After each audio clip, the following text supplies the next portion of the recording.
Good morning students. आज हम class 12 subject chemistry chapter 7 का हाइड्रोजन हैलाइड्स में हाइड्रोजन क्लोराइड और ऑक्सो एसिड्स ऑफ हैलोजन के बारे में डिस्कस करेंगे। ओके, देखिए हाइड्रोजन क्लोराइड जो है, हाइड्रोजन क्लोराइड, ब्रोमाइड, आयोडाइड, ये सारे के सारे क्या है, एसिड्स हैं। ठीक है, हैलोजन के एसिड्स हैं। तो इसमें आपके जो कोर्स में जो गिवन है दैट इज HCl। ठीक है, अब HCl को आप कैसे बनाएंगे? तो HCl को बनाने के बहुत सारे मेथड दिए हुए हैं। क्लियर? तो सबसे पहले हम देखते हैं कि कैसे बनाएंगे हम हाइड्रोजन हैलाइड को बनाने का लैबोरेटरी मेथड क्या है। लैबोरेटरी मेथड, लैबोरेटरी कि हमने Na क्या ले लिया, NaCl ले लिया और H2SO4 की रिएक्शन करा दी। तो देखो क्या बन जाएगा, sodium hydrogen sulphate plus HCl बन गया। और फिर ये जो सोडियम हाइड्रोजन सल्फेट बना है इसकी फिर से H2SO4 से रिएक्शन करा दें। यहाँ पर भी HCl बना है और भी करा दें तो भी बन जाएगा Na2SO4 प्लस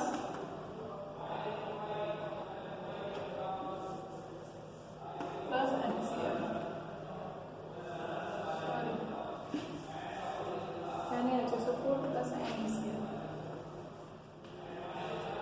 ठीक है, अब ये कैसा होता है, जो HCl होता है जिसकी हम किसकी बात कर रहे हैं, HCl की बात कर रहे हैं, ये कैसा होता है, कलरलेस होता है। कैसा होता है, कलरलेस। और इसकी स्मेल जो होती है वो बहुत ही पंजेंट होती है, पंजेंट। ठीक है, अजीब सी स्मेल आती है। यदि हम इसकी प्रॉपर्टीज के बारे में पढ़ें तो HCl जो है on hydrolysis form hydronium ion. HCl जो है अमोनिया के साथ अमोनिया में सॉल्युबल हो जाता है और सॉल्ट बना लेता है।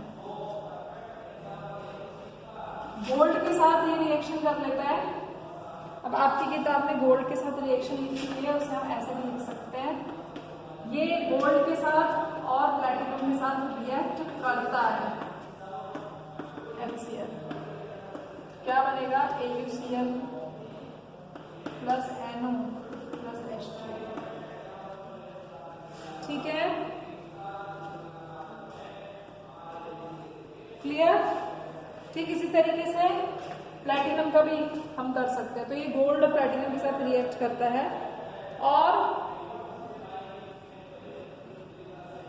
यदि मान लीजिए आपने कोई Na2CO3 एक स्ट्रॉन्ग सॉल्ट ले लिया, इसका आपने क्या किया, HCl के साथ रिएक्शन कराई, तो देखो क्या बनेगा, NaCl H2O plus CO2 gas बाहर निकलेगी। यदि आपने सॉल्ट ले लिया, स्ट्रॉन्ग बेसिक सॉल्ट और बेसिक सॉल्ट ले लिया, यदि SO2 की जगह आप NO2CO3 लेंगे तो क्या बन जाएगा, यहाँ पर SO3 गैस निकलेगी और बाकी सारी चीजें सेम होंगी। क्लियर? तो ये लैबोरेटरी में काम में आता है। तो ये रिएक्शंस आपको आनी चाहिए, इसमें कोई ऐसा कोई बहुत डिफिकल्ट नहीं है। Now come to the oxo acids of halogen. ठीक है, ऑक्सो एसिड्स ऑफ हैलोजन में क्या है, ऑक्सो एसिड्स ऑफ हैलोजन की यदि हम बात करें तो हमारे पास देखो हाइपोहैलस, हैलस, हैलिक और परहैलिक। हाइपोहैलस कहते हैं HOX को, इसमें HOXO को, HOXO2 को, HOXO3। ये आपको याद रखना है। हैलस, हैलस का मतलब हैलोजन। ये सिर्फ ये हाइपोहैलस है, ये हैलस है, ये हैलिक है, ये परहैलिक है। ठीक है, अब X की जगह मान लो मैंने यदि HOCl ले लिया, HOClO ले लिया, HOClO2 ले लिया, HOClO3 ले लिया, तो हाइपोक्लोरस, क्लोरस, क्लोरिक, परक्लोरिक। ठीक है, अब ऐसे क्लोरस, ब्रोमस हर के बन सकते हैं। अब यहाँ पर क्वेश्चन क्या उठता है, आपके जो क्वेश्चंस जो एनसीईआरटी में जो गिवन है कि which will be the more strong acid, acidity का ट्रेंड क्या होगा? एसिडिटी किस बात पर डिपेंड करेगी कि कितनी जल्दी एचाइन दिया जा रहा है, जो एचाइन बाहर निकल जाएगा, ठीक है। तो अब यहाँ पर देखो क्या हो रहा है कि ऑक्सीजन और क्लोरीन, यहाँ पर डी पाई पी पाई, देखो इसमें सबसे आपको ऐसे ध्यान रखना है एसिडिटी किसके डायरेक्टली प्रोपोर्शनल है? नंबर ऑफ ऑक्सीजन एटम्स के। More the number of oxygen atom, more the number of oxygen atom. Acidity किसमें बता रही हूँ? सेम हैलोजन में बता रही हूँ, सेम हैलोजन जिसमें हैलोजन सब में सेम है। तो ऑक्सीजन आइटम जिसमें सबसे ज्यादा होंगे तो ये ऑर्डर हो जाएगा, क्लियर। फिर इसके अलावा हम एसिडिटी को इससे बता सकते हैं, क्योंकि कोई भी एसिड जो होता है वो एचाइन निकालने के बाद कॉन्जुगेट बेस में बदलता है। कॉन्जुगेट बेस जितना ज्यादा स्टेबल होगा, स्टेबिलिटी का ऑर्डर, यदि कॉन्जुगेट, फिर दूसरा बोलता है कॉन्जुगेट बेस की स्टेबिलिटी का ऑर्डर क्या होगा? Stability of conjugate base, it will be same, ठीक है। ये सबसे ज्यादा, ये उससे कम, ये उससे कम, ये उससे कम। तो स्टेबिलिटी ये किस बात पे डिपेंड करती है? More the charge, more the charge dispersal, more the charge dispersal, more will be the acidity, ठीक है।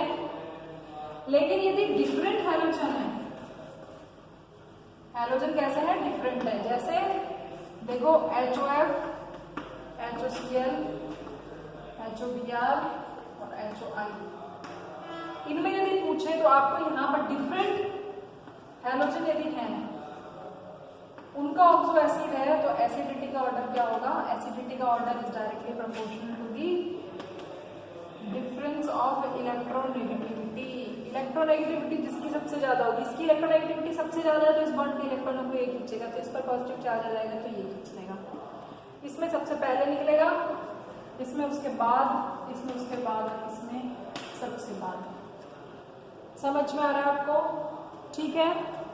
तो ये आपके हाइपो, इसके अलावा चीजें तो इसमें और भी है हमारे पास, ठीक है। तो यहां से हम इस चीज को कंप्लीट कर सकते हैं कि किस तरीके से बनेगा। यदि हम, तो ये आपके ऑक्सो एसिड्स ऑफ हैलोजन हो गए। अब आप देखो यहाँ पर जब हम हैलोजन फैमिली पढ़ते हैं, चीजें तो इसमें बहुत डिटेल में, क्योंकि ये पी ब्लॉक तो अपने आप में एक बहुत बड़ा ब्लॉक है, ठीक है। अब हमारे पास इंटर हैलोजन कंपाउंड है। देखो इंटर हैलोजन कंपाउंड वैसे आपके कोर्स में नहीं है, लेकिन आप ये देखो कि जब दो हैलोजन आपस में मिलते हैं, जैसे क्लोरीन और फ्लोरीन मिला तो ClF बन गया। मतलब इंटर हैलोजन कंपाउंड क्या है? X डैश हो सकता है, XX 3 डैश हो सकता है, XX 5 डैश हो सकता है, XX 7 डैश हो सकता है। यानी ICl, ICl3, ICl5, ICl7, iodine, monochloride, trichloride, pentachloride, heptachloride. तो इनका प्रिपरेशन और प्रॉपर्टीज तो नहीं है, बट इनके स्ट्रक्चर के बारे में पूछ सकते हो। तो देखो ICl की स्ट्रक्चर में आपको ICl की बनाना है या फिर ClF की बनाना है, ClF3, कोई सा भी हैलोजन हो सकता है, ठीक है। तो जब आप इन इंटर हैलोजन कंपाउंड्स की, इंटर हैलोजन कंपाउंड का जब आप क्या करोगे, हैलोजिनेशन करोगे, तो आपको यहां पर देखना है कि